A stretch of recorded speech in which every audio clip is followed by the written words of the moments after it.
Kita ke informasi lain, saudara. Polisi menangkap seorang residivis pengedar narkotika jenis sabu siap edar di Jember, Jawa Timur.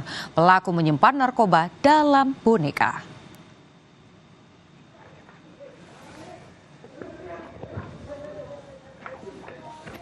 Inilah detik-detik penangkapan pengedar narkotika jenis sabu di Dusun Kerajaan, Desa Wonosari, Jember, Jawa Timur.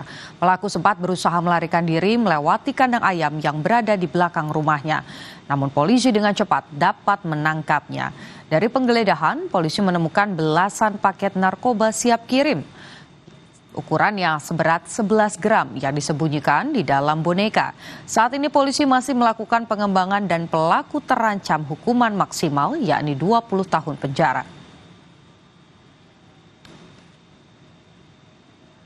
Saat itu yang bersangkutan diduga sudah berusaha mengirimkan narkotika golongan 1 jenis sabu ke wilayah provinsi lain yaitu ke wilayah Bali, ya. Dengan cara atau modus menyamarkan narkotika tersebut dimasukkan dalam sebuah boneka beruang mainan. Berhasil mengamankan barang bukti kurang lebih sebesar